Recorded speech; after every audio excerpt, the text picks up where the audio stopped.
Olá, eu sou João Paulo e essa é a Comissão Cidadã de Inquérito, vídeo 186. E nós vamos falar sobre essa super live do Bolsonaro com seus 4 filhos. Eu costumo chamar de Bolsonaro 4.0. Porque, gente, olha aqui, uma live que dá 4 milhões de visualizações, né? Eu entendo que isso seja uma espécie de uma ogiva nuclear na internet, certo? E aí, o pessoal fala, bem, mas a questão é o Bolsonaro? Não, tem os filhos do Bolsonaro. Ele tem 3 filhos ali que participam e todos são parlamentares. Olha que curioso. Você tem ali um vereador de uma cidade do Rio de Janeiro, né, que é uma referência nacional em termos de cultura, em termos de, né, a ex-capital do Brasil. Nós temos um deputado federal, né, que está lá na Câmara dos Deputados, que eu acredito que seja a maior representação da democracia brasileira, de qualquer democracia, que é o parlamento. E a Câmara dos Deputados é a maior força do parlamento, a maior força da democracia. Porque é ali que estão representados todas as ambições e as pretensões do povo brasileiro. E depois nós temos um senador, que é o Flávio Bolsonaro, né? Que é um senador da República. E aí, então, você tem ali o Bolsonaro, um ex-presidente, né, ao lado de 3 parlamentares ativos. E aí, quando você faz uma ação da Polícia Federal, depois de uma live, em que 3 parlamentares, não vamos falar do Bolsonaro agora não, uma live de 3 parlamentares no pleno exercício das suas funções, porque eles estão ativos, são vereadores, são parlamentares, são representantes da democracia brasileira, são representantes do povo brasileiro. Quando eles estão ali, e depois disso, vem uma ação da Polícia Federal tentando pegar tudo que está ali. Dá para entender? E aí a gente vai falar sobre isso. E olha, os 4 milhões de visualizações dessa live é o que deixa a turma mais boquiaberta. Por quê? Porque existe um interesse da sociedade, da população brasileira, em conhecer o que essas pessoas querem falar. Mais importante do que isso é entender que essa live, isso não é assim, a Globo anunciou, vai acontecer uma live do Bolsonaro com 3 parlamentares. O SN anunciou, vai acontecer, papapá. Não. Essas pessoas, isso não é noticiado. E, de repente, é um recorde, é um fenômeno mundial. Então, é uma coisa de se preocupar esse pessoal que não gosta do Bolsonaro. E eu entendo essa turma que não gosta do Bolsonaro, sabe por quê? Porque, olha, o Bolsonaro, ele é uma pessoa muito simples. E ele não é perfeito, gente. E todo mundo sabe disso. É um homem frágil. Né? Olha, se a piada do Bolsonaro fosse engraçada, imagine quantas audiências teria, além de 4 milhões. Se o tom de voz, se o timbre do Bolsonaro fosse agradável, imagine quantos milhões de visualizações teríamos nessa live. Né? Porque, convenhamos, a fala do Bolsonaro, o Bolsonaro falando é meio que amolando um serrote. Mas, em si, é um homem frágil pela sua essência. Se o Bolsonaro tivesse uma como eu diria, né, uma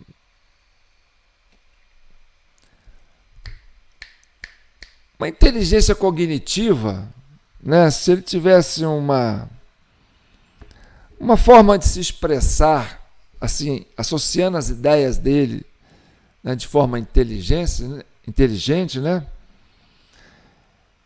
Ele teria milhões de visualizações, né? Mais de 4 milhões. Se Bolsonaro fosse um ótimo orador, nossa senhora, ele teria milhares, mas milhões, muito mais milhões de visualizações.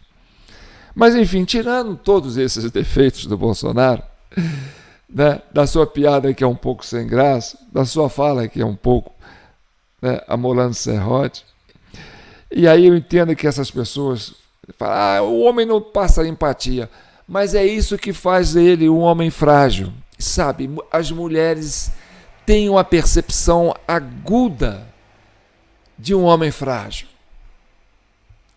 E elas tendem a proteger esse homem frágil quando esse homem frágil está sendo vítima, né, de uma injustiça. E daí cresce o Bolsonaro. Mas o Bolsonaro tem uma virtude, sabe? E em volta dele, ele se cerca de pessoas iluminadas, pessoas com índole boa. Então, se você olhar os filhos do Bolsonaro, você vai ver, né, que são pessoas educadas. Eles falam com moderação, entendeu? São pessoas que apresentam um semblante sério. O Carlos Bolsonaro, o vereador, é o mais discreto, né? Fala pouco. Eu lembro que ele deu uma entrevista para uma jornalista, é já até uma jornalista mais avançada, que tem um podcast. E aí, foi a primeira entrevista que eu vi. Eu nunca tinha visto o Carlos falando. E aí, a pessoa entrevista, a senhora, a jornalista entrevistando, e ele assim, mas a senhora... Aí a jornalista ficou incomodada. Você está me chamando de senhora? Pô, não, mas é hábito, é minha educação, é o jeito que eu aprendi a tratar as pessoas. Então ele coloca a senhora. Aí eu falei, esse homem, ele é muito até delicado. E esse fato dele ser um homem até delicado no seu trato, né? De ser um homem discreto, a esquerda fica polvorosa, porque fica tentando entender qual que é a opção sexual do Flávio Bolsonaro. E a esquerda, que tanto critica essa questão da homofobia, não pode, né, nem sequer pensar em, eu vou atacar o filho do Bolsonaro se eu achar que ele é homossexual. Então, olha que nó cego que é o Flávio o Carlos Bolsonaro, né? Que é um homem inteligente, e sábio, porque o sábio não é aquele que fica falando pelos cotovelos. Talvez o pai fale pelos cotovelos, né? Mas é um homem frágil. Então o Bolsonaro, ele se cerca de boas pessoas. E haja visto que na campanha de 2022 ele conseguiu eleger uma bancada enorme no Congresso.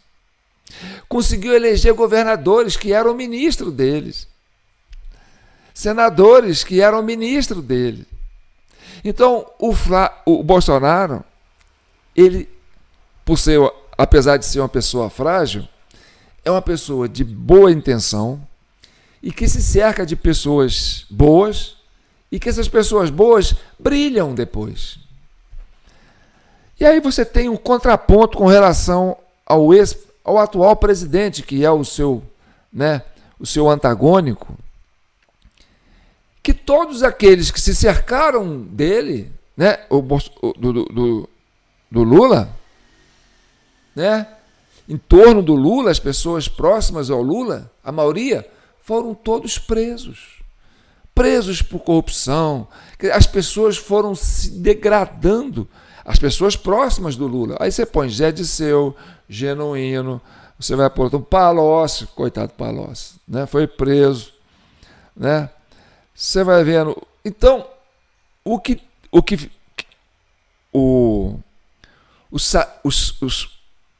que circulam em torno do Lula vão caindo na desonra.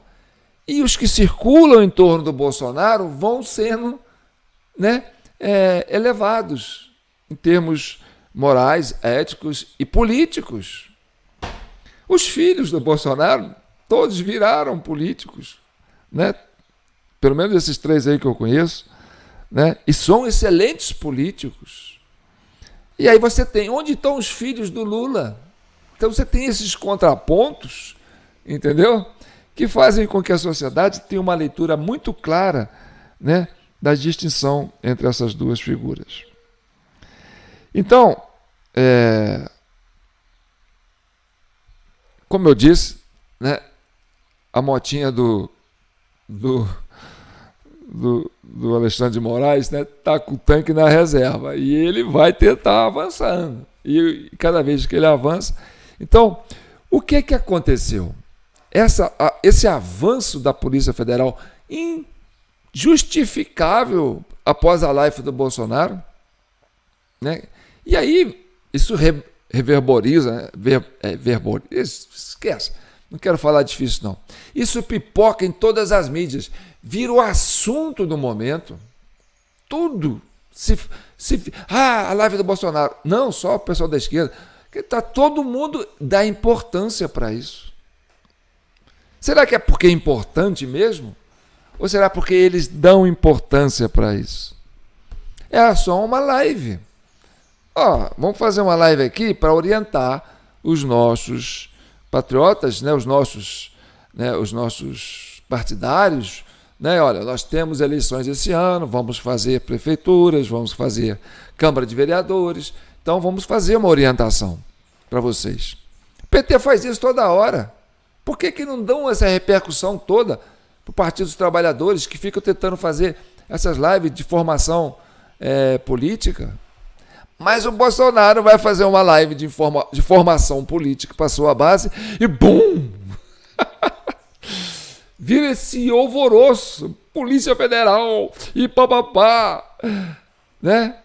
Vão lá tentar pegar celular de senador, gente. Senador. É um senador da República. Foi lá tirar um celular de um deputado federal, do parlamento. Foi lá para tirar o celular, sei lá o quê? Entrou na casa de um vereador. É um parlamentar. Tem prerrogativa de foro. Tem imunidade. Então, que polícia é essa? E aí eles falam de a BIM paralela e de repente aparece uma Polícia Federal paralela, segundo está enunciado no pós-live do Bolsonaro. E aí eu separei um áudio. Esse áudio foi da CNN, num debate, né? Não vou nem... Porque eu vou pegar só o áudio, que eu quero ouvir o áudio com vocês. Vamos ouvir sobre essa questão, né, da live do Bolsonaro. Vamos ouvir. Essa é a PF, a Polícia Federal do Dino, ministro da Justiça mais autoritário desde o Armando Falcão. A gente tem que falar desse absurdo que foi o conjunto de peças dessa operação do Carlos. A questão que o Moraes, que não colocou a data das mensagens da assessora do Carlos, e dá a entender que a conversa teria sido em 2020 e não em 2022. A do Gonê, que tem conflitos com a versão do Alexandre de Moraes, que o diálogo da assistente teria sido com Ramagem, segundo Gonê, e com o assessor ou assessora do Ramagem, segundo Moraes. O pior é que essa mensagem se refere a um inquérito, a mensagem da assessora. Que eu saiba, a ABIN não conduz nem controla inquéritos. São da alçada da polícia, do Ministério Público, da Justiça. Ou seja, a mensagem não tem nada a ver com a ABIN, por definição. Na segunda-feira, Leandro, eu apontei a fragilidade da justificativa que houve para fazer a busca e apreensão, já que o diálogo em si não é crime. Não havia indício de crime a ser investigado, de dano causado, de uma eventual quebra de dever fiduciário, nada. Na segunda-feira eu falei isso. Foi apenas uma mensagem que nem respondida foi. Ou seja, uma pessoa mandar mensagem não é crime.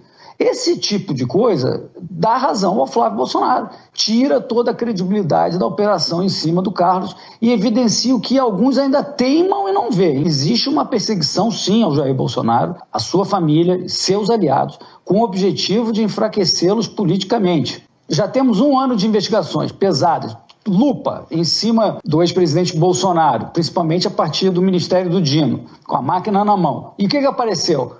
Ah, mas o Bolsonaro importunou a baleia. Ah, mas é a delação do Cid. E provou o que é a delação do Cid? Ah, mas vamos esclarecer o crime da Marielle. Pois é. Agora se autoriza busca e apreensão no Carlos, que, concordo de novo com o Flávio, é uma pesca probatória, um fishing expedition claríssimo.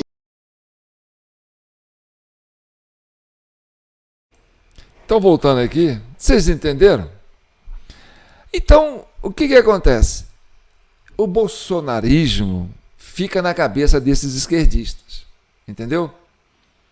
E aí é eles que endeusam o bolsonarismo. Eles tentam entender por que né, o Bolsonaro tem esse prestígio todo. E aí, essa ação deliberada, depois de uma live do presidente, entendeu? Dá uma importância para essa live que não merecia, ela não teria essa importância. Se ninguém desse importância, se não fosse Polícia Federal, não fosse nada lá, isso ia passar batido. Mas não, isso vira uma questão nacional. E aí, meu amigo, chama atenção, todo mundo quer ver. Então, não existe cabo eleitoral da direita melhor do que Alexandre de Moraes. Ah, se os tucanos soubessem disso há mais tempo, eles não estariam pedindo pinico para o Lula para pegar uma vaga de vice e entrar nesse espécie de conluio com o Poder Judiciário. Ah, mas você está chamando de conluio? Eu não. Quem está chamando é o pessoal lá em Brasília. E eu separei uma outra live, já da CNN, mas esse já é um outro programa, recente agora, né? Que no final eles vão chegar à conclusão de que é um conluio, né? E aí tem uma fala do ministro do STF, o presidente, o Barroso, que não quer mais falar de democracia. Ele acha que não precisa mais falar de democracia, né? A democracia está tão fragilizada, né? É tanta coisa que vem acontecendo que ele prefere fazer uma ironia. Vamos ver. Felizmente, eu não preciso gastar muito tempo nem energia falando de democracia, porque as instituições funcionam na mais plena normalidade, com convivência harmoniosa e pacífica de todos. Nem preciso falar de separação de poderes, porque, embora independentes e harmônicos, nós convivemos de maneira extremamente civilizada e respeitosa. Você está entendendo? Não precisa mais falar de democracia. Para falar o quê de democracia? Né? E aí ele está falando isso, convivência respeitosa, aí já tem mais de 100 e tantas assinaturas na Câmara na Câmara dos Deputados Federal para abrir a CPI do abuso de autoridade. Que passividade é essa que existe? Né? Que é justamente para discutir essa posição da corte, de alguns juízes que estão extrapolando as suas prerrogativas institucionais. Então, a harmonia não existe. Agora nós vamos pegar uma fala do Lula, também nesse início agora de volta aos trabalhos. Aí vocês vão ver o espelhamento, aquilo que eu falo para vocês, né? O bolsonarismo é o reflexo da esquerda no espelho. Presta atenção nessa fala do Lula. Bolsonarismo, presta atenção, tenta entender isso. Bolsonarismo é o reflexo da esquerda no espelho. Ou seja, o Lula está falando para o seu reflexo no espelho. Tenta entender e vê se não é isso. Acompanhe. Acho que é aqui. Essa é a PF, a Polícia. Não, é aqui. O Ministério Público Federal arquivou hoje o inquérito que investigava... Ah, não, tá, mas aqui no final, peraí.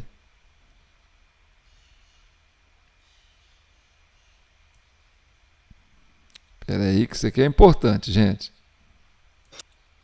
A democracia precisa ser defendida dos extremistas que tentam fazer dela um atalho para chegar ao poder, corroê-la por dentro e, sobre suas ruínas, erguer as bases de um regime autoritário, um Estado policial com vigilância permanente sobre os cidadãos.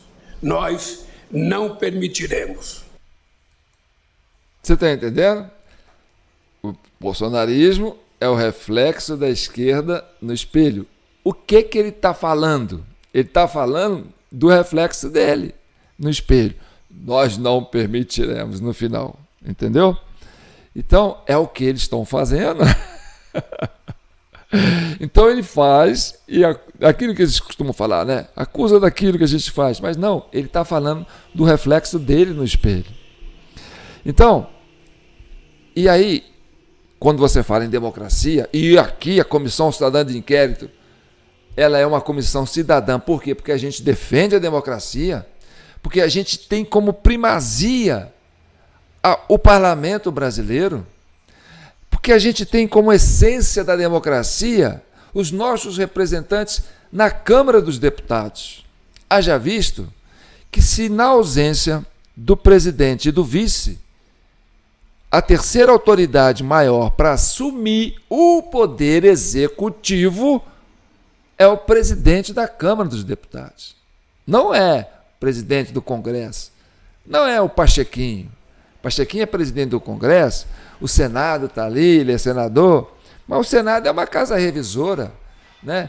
É onde fica, né, estabelecido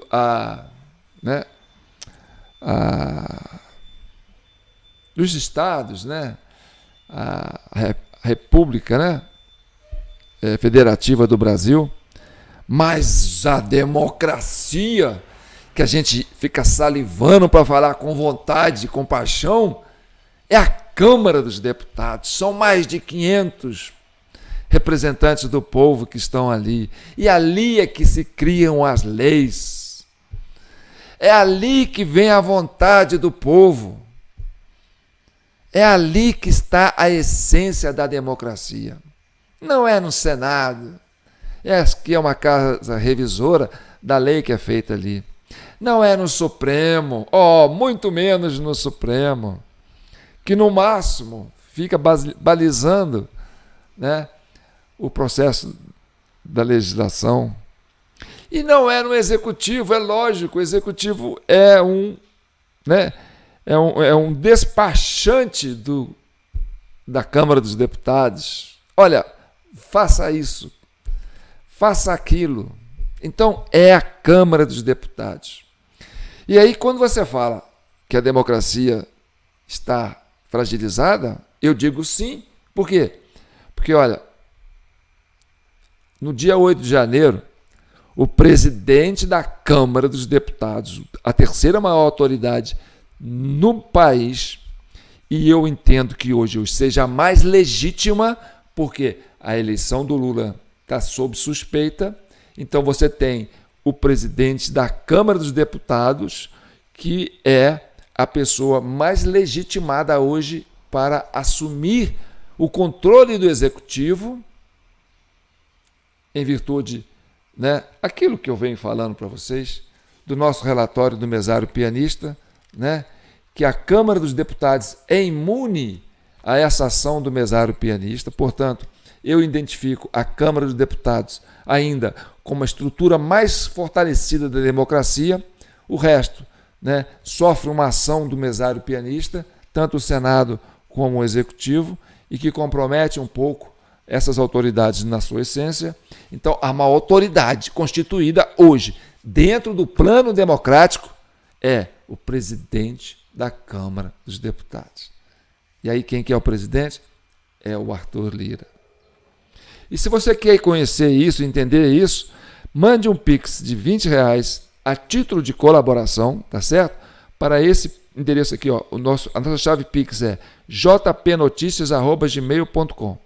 Aí você pega esse recibo e envia para o nosso WhatsApp, que está aqui, ó, 999-618000, né, prefixo 32, 999-618000, e nós vamos enviar para você no seu WhatsApp, em PDF, o arquivo do nosso relatório da Comissão Cidadã de Inquérito, feito com a sociedade civil organizada, aqui nessa comissão, com mais de 186 vídeos já postados sobre esse trabalho que nós estamos fazendo.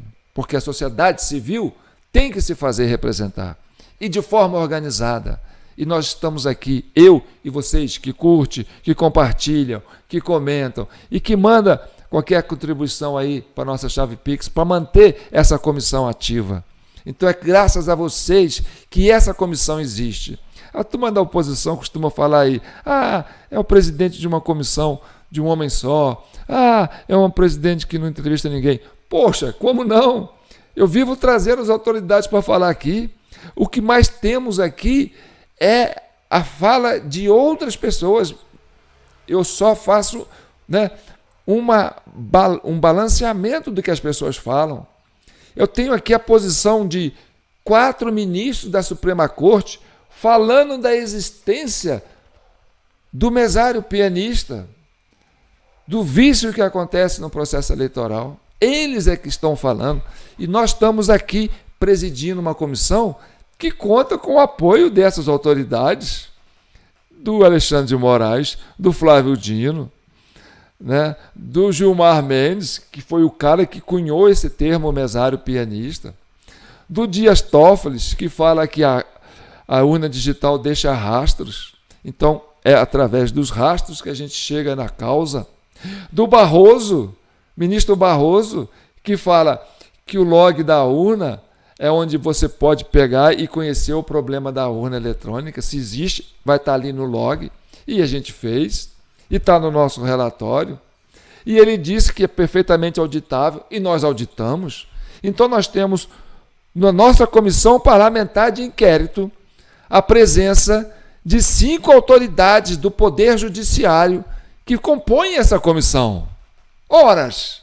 Não estou sozinho, meus caros correligionários, né, da esquerda conservadora, da esquerda progressista.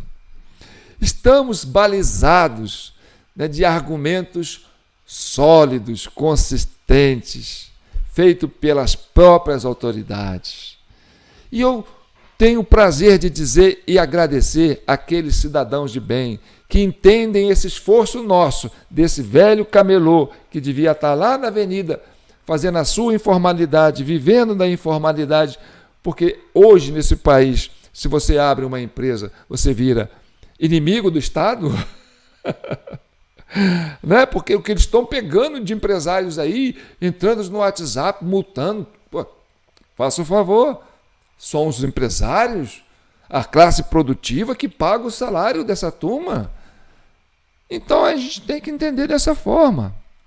Então agora vamos passar para mais uma parte, que é a questão do 8 de janeiro, né? Porque o Anderson Torres foi inocentado. Vamos entender isso? O Anderson Torres, que era o pivô da crise do 8 de janeiro, o secretário de Segurança Pública do Distrito Federal. O Anderson Torres é o cara que fez o 8 de janeiro acontecer. Vamos chegar nele para chegar no Bolsonaro. Agora vamos ver o que aconteceu. Preste atenção nesse recorte que eu fiz da CNN. A CNN está ganhando prestígio aqui ultimamente, hein? A Globo, coitada, eu nem consigo assistir porque... Pof. Mas vamos à CNN, vamos lá. Federal do Dino, ministro. Espera aí, João. O Ministério Público Federal arquivou hoje o inquérito que investigava o ex-ministro da Justiça, Anderson Torres, por suposta omissão durante esses eventos de 8 de janeiro. Um alerta prévio do Supremo Tribunal Federal sobre os atos ajudou a sustentar essa decisão de arquivar o processo contra Anderson Torres, que chegou a ser preso. O Caio Junqueira tem os detalhes. Isso, William. O que aconteceu? Tem uma decisão de 51 páginas do Ministério Público Federal, já na gestão Paulo Gonet, que decidiu pelo arquivamento da ação contra o Anderson Torres, que era o secretário de Segurança Pública, na época, ex-ministro da Justiça, inclusive, do Jair Bolsonaro. E dentro dessa decisão do arquivamento tem um documento inédito, muito interessante, que é um relatório da área de inteligência do Supremo Tribunal Federal, encaminhado para a Secretaria de Segurança Pública, para a subsecretária, que era Marília na época. Aí a gente está vendo, esse é o relatório do Supremo Tribunal Federal. Ali tem a data, né, 7 da manhã do dia 6 de janeiro de 2023. A área de inteligência do Supremo Tribunal Federal encaminhou para a Secretaria de Segurança Pública. E ali está muito bem detalhado. O Supremo Tribunal Federal, a área de inteligência, assim como muitas áreas de inteligência de Brasília, tinham informações sobre o que iria acontecer. Ali está, por exemplo, citado a invasão do Congresso, a invasão do Supremo Tribunal Federal, a mobilização nas redes sociais de ativistas e manifestantes, mas tem uma conclusão desse documento que a gente está vendo na tela. A conclusão é de que, na prática, é uma subavaliação. Eles falam, olha, esse documento do Supremo Tribunal Federal, 2 dias antes do 8 de janeiro, eles falam, olha, tem uma movimentação, mas a gente acha que vai ser menor do que parece. Né?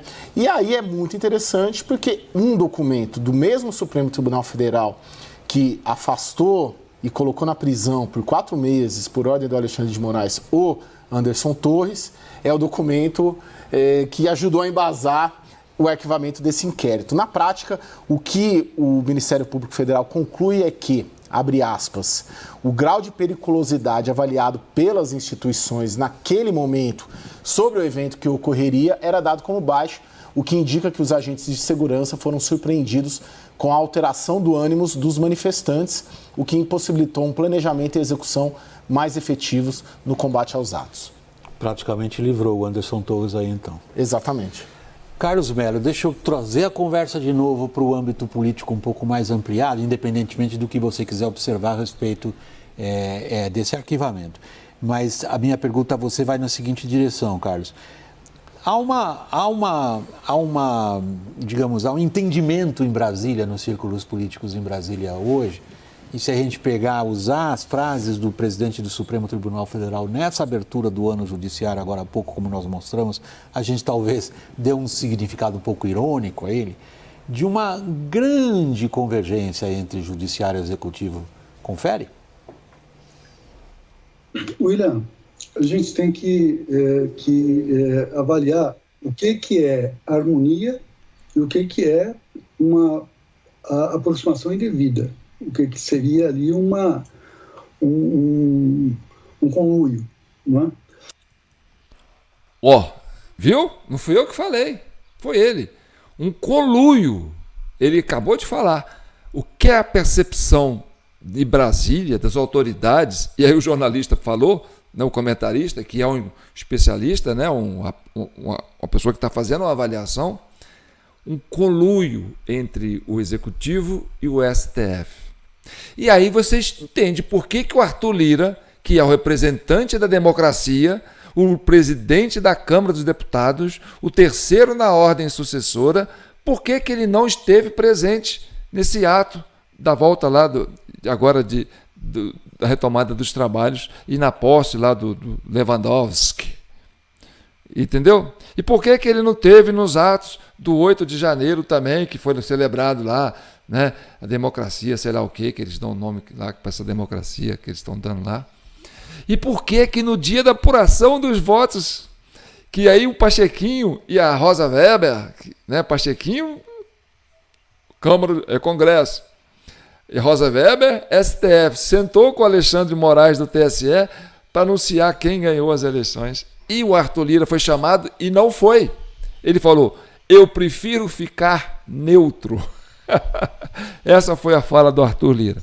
Então, o Arthur Lira foi muito bombardeado ultimamente. Aí, a milícia digital desse, que eles chamam de conluio, né? Essa estrutura aí de poder que eles chamam de conluio, tentaram, entendeu? Derrubar, colocar de joelho o presidente da Câmara dos Deputados. Esse foi o maior ataque à democracia que nós vivemos. Até a ex-mulher do Arthur Lira, eles foram atrás para fuçar na vida íntima do cara. Eles queriam dobrar de joelho o presidente da Câmara dos Deputados, o presidente do Congresso Nacional, quer dizer, o presidente da Casa do Povo, porque a Câmara dos Deputados é a Casa do Povo. O Senado é uma casa revisora, mas a Câmara dos Deputados, e a Câmara dos Deputados, o plenário da Câmara dos Deputados foi o único lugar dos 3 poderes que os infiltrados não conseguiram ir lá dentro e depredar, porque a Polícia Legislativa da Câmara dos Deputados não deixou. O Senado, eles foram lá, fizeram escorregador. A Câmara, o Senado, o Planalto virou aquela casa da mãe Joana lá, com o G. Dias dando água para o pessoal lá, né? O STF virou aquela balbúrdia lá, né? Né, Rosa Weber? Os infiltrados foram lá e fizeram a festa, né?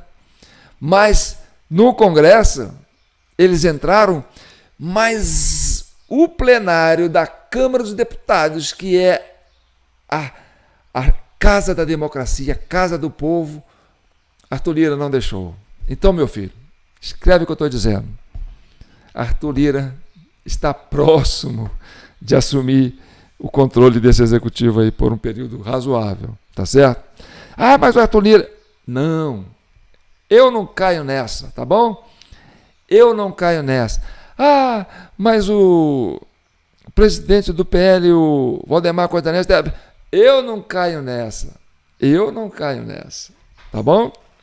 Então, mais uma vez eu quero agradecer a vocês que colaboram com a nossa Comissão Cidadã de Inquérito e desejar a vocês todos, né, um bom ano, né, letivo, um bom ano de trabalho, porque agora começa fevereiro, né, o Brasil volta a funcionar. Ah, mas João, tem um carnaval. Tá, mas o carnaval está aí, é rapidinho. Passa o carnaval, o Brasil começa a funcionar, né, e aí nós vamos trabalhar para reconstruir essa democracia nossa, que é muito importante. E aí, olha, como eu falo, nós temos jornalistas na nossa Comissão Parlamentar de Inquérito falando, não só eu falando, não, entendeu? E agradecer aqueles que estão aí colaborando com o Pix, na nossa chave jpnoticias@gmail.com, porque eu considero importante. Se você considera importante esse trabalho, não deixe de continuar colaborando, entendeu? As conquistas não vêm fáceis, não espera a coisa de mão beijada. Tá certo? Democracia é participação, é vigilância. Nós temos que ser efetivo, nós temos que estar 24 horas por dia, 365 dias da semana, do mês, né? Do ano, né? Ativos. Nós não podemos abrir mão do nosso papel de cidadão. Tá certo? Quer construir democracia? Participe comentando, participe curtindo, participe se inscrevendo, participe compartilhando nos seus grupos do WhatsApp, comentando, entendeu? E participe também contribuindo aí com qualquer valor, pode ser até centavos, tá bom? O pessoal fala assim, João, você fica pedindo Pix. Não estou pedindo, não. Isso aqui é para manter o trabalho, não é para mim, é para manter a CCI, não é para mim, entendeu? É um trabalho, isso aqui é um trabalho de pesquisa, tá certo? E se você entende que nós estamos te representando nesse processo, e eu sei que está difícil para todo mundo, você já chega com as contas batendo na porta, mas se sobrar um centavozinho, coloca aí na conta do jpnoticias@gmail.com através do Pix, tá certo? Para a gente continuar defendendo aquilo que você acredita, por isso que você está nos acompanhando. Fique com Deus e que o manto de Nossa Senhora abençoe e protejam todos vocês.